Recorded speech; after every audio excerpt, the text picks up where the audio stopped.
Following our discussion of what civility means, the members of our task force put together a set of principles of political civility.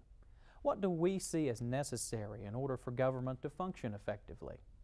What standards of behavior do we expect from those in government? And then when there are candidates that you're considering as a voter, you can compare their behaviors or their positions with these civility standards and say, is that the kind of character that I want for a person, and thus vote for that person. So we're looking at not only what we can do in today's efforts, but what we can do that can be a standard going forward and that might actually create some dialogue and some change. So let's take a look at what our task force came up with. Principle of political civility, number 1. There should be an emphasis on facts, on making informed, intelligent decisions based not on ideologies or personal agendas, but on relevant information presented without distortion that leads to progress. Number 2, respect. Respect for opponents, respect for the institution of public office, respect for the public. In a representative democracy, it is essential that the differing points of view be respected and considered. Progress comes about through the democratic process of discussion, compromise, and conciliation.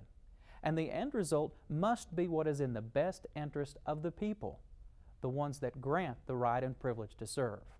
Number 3 is an emphasis on policy. Policy making is the means by which we move forward on issues toward workable solutions. Politicians should be genuinely committed to progress, and they should be held accountable. Number 4 is responsibility. Simply put, politicians are responsible not only for their own civil behavior, but for the civil behavior of their campaigns and offices.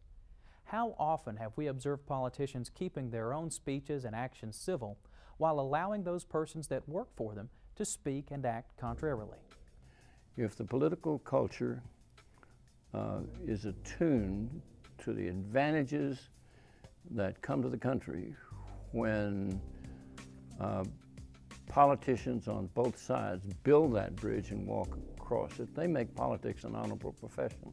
We need to look to that sense of history that we have as a country, to pull those lessons together, to learn from those and build on both those successes and correct the failures that we've made along the way. We want to encourage people to do those positive things so that show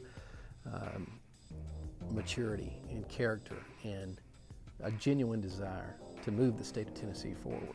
And so I hope that what's happening on the political scene right now is an opportunity for our politicians to really give focus, not just the vote, but to be an example of the message and this whole subject we're talking about today. Another task we assigned our team members was to generate examples of what civility looks like in action.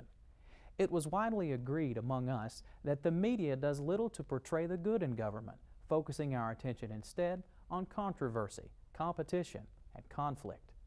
The fact is the media has become more of a barrier between the candidates and the voters rather than a bridge connecting them. We just had a comment from one of the younger participants today that his generation was one that watches cable news and sees the conflict and the media hype and the consternation that is provoked through those news programs.